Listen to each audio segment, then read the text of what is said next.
नमस्कार मित्रांनो, स्वागत आहे राज्य लोकतंत्रमध्ये। विकास हा शब्द ऐकला की आपल्या डोळ्यासमोर येतात मोठे महामार्ग, बंदर, विमानतळ, उद्योग आणि आता ग्रीन एनर्जीचे प्रचंड प्रकल्प। पण या विकासाची किंमत कोण मोजतंय? गुजरातमध्ये सध्या सुरू असलेल्या एका आंदोलनाने हा प्रश्न पुन्हा एकदा देशासमोर उभा केला आहे। एका बाजूला देशातील सर्वात मोठ्या उद्योग समूहांपैकी एक असलेला अदानी समूह, तर दुसऱ्या बाजूला आपल्या पिढ्यानपिढ्या कसत असलेल्या जमिनी वाचवण्यासाठी लढणारे शेतकरी। हा संघर्ष उद्योग विरोधी नाही, तर शेतकऱ्यांचा दावा आहे की तो न्याय भरपाई आणि सन्मानाच्या हक्कासाठी आहे। कारण आहे खावडा रियुजेबल एनर्जी झोन मधून निर्माण होणारी वीज राज्याच्या विविध भागांपर्यंत पोहोचवण्यासाठी उभारली जाणारी सुमारे 246 किलोमीटर लांबीची 765 केव्ही ट्रान्समिशन लाईन। हा प्रकल्प अदानी एनर्जी सोल्युशन्सशी संबंधित कंपनीमार्फत राबवला जात आहे। सरकारच्या दृष्टीने हा भारताच्या स्वच्छ ऊर्जा भविष्याच्या महत्वाचा टप्पा आहे, पण शेतकऱ्यांच्या दृष्टीने ही लाईन त्यांच्या जमिनीवर कायमची मर्यादा आणणारी ठरू शकते। शेतकऱ्यांचा सर्वात मोठा प्रश्न, जमीन पूर्णपणे सरकार किंवा कंपनीकडे जात नसली तरी शेतात उभारले जाणारे प्रचंड ट्रान्समिशन टॉवर आणि त्यावरून जाणाऱ्या उच्च दाब वीज वाहिन्यांमुळे त्या जमिनीचा उपयोग, भविष्यातील विकास आणि बाजारभाव यावर मोठा परिणाम होतो। अनेक शेतकऱ्यांचं म्हणणं आहे की टॉवर उभे राहिले की शेती करणं अधिक कठीण होतं, मोठी यंत्र वापरणं अवघड होतं आणि भविष्यात घर, गोदाम किंवा इतर बांधकामं करणंही मर्यादित होतं। या आंदोलनाची सुरुवात 9 जून 2024 रोजी झाली। सुरुवातीला शांततापूर्ण धरणं, त्यानंतर उपोषण आणि मग हजारो शेतकऱ्यांचा सहभाग। महिलाही मोठ्या संख्येने आंदोलनात उतरल्या। काही आंदोलकांनी निषेध म्हणून मुंडनही केलं। विशेष म्हणजे 35 पेक्षा अधिक ग्रामपंचायतींनी या आंदोलनाला पाठिंबा दिल्याचं वृत्त समोर आलं। हा संघर्ष केवळ काही व्यक्तींचा नाही, तर संपूर्ण ग्रामीण भागाचा आवाज बनू लागला। नक्की आता शेतकऱ्यांची मागणी आहे तरी काय? त्यांचं म्हणणं आहे की त्यांना सरकारने ठरवलेल्या विद्यमान भरपाईपेक्षा बाजारभावाच्या 400% दराने भरपाई मिळावी। त्यांचा युक्तिवाद असा की जर उद्योग, शहरं आणि ऊर्जा प्रकल्प देशाच्या विकासासाठी आवश्यक असतील तर त्या विकासाची किंमत फक्त शेतकऱ्यांनीच का मोजावी?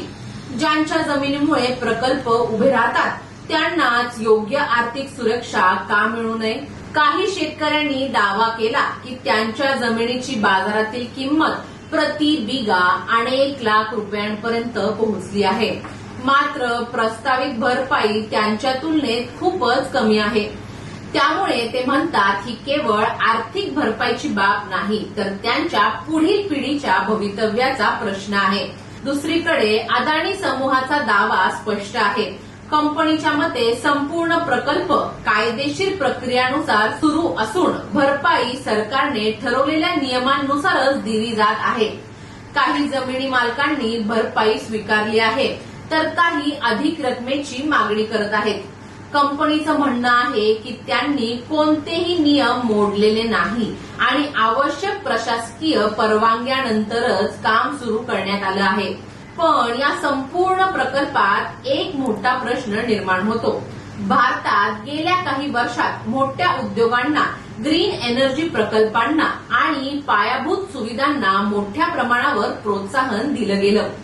आज देशाला त्याची गरजही आहे, मात्र विकासाचा अर्थ फक्त उद्योगांचा विस्तार आहे का?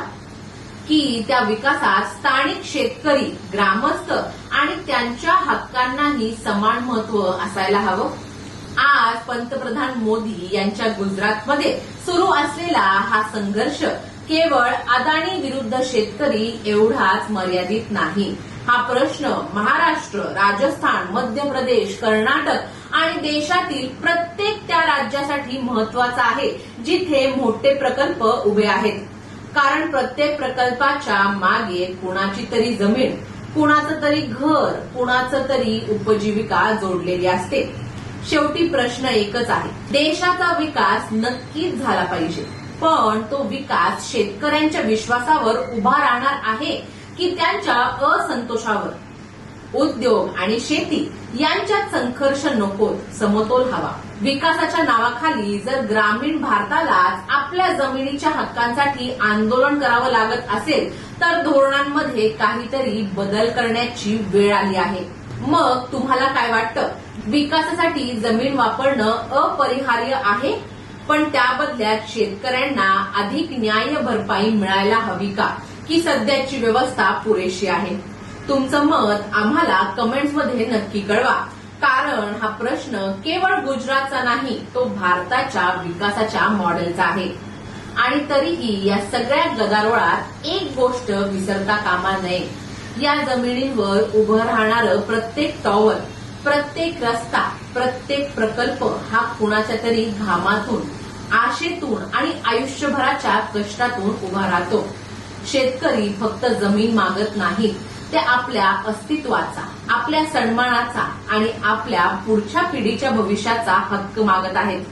जर विकासाच्या वाट्यावर उभा असलेला माणूसच हरवत असेल तर असा विकास खरंच कोणासाठी? शेवटी आपल्या देशाची खरी ताकद उद्योगांच्या उंच इमारतींमध्ये नाही, तर त्या मातीत आहे जिथे शेतकरी आजही विश्वासाने बी पेरतो. व्हिडिओ आवडला असेल तर लाईक करा, शेअर करा आणि चॅनलला सबस्क्राईब करायला विसरू नका. धन्यवाद. दैनिक राज्य लोकतंत्र.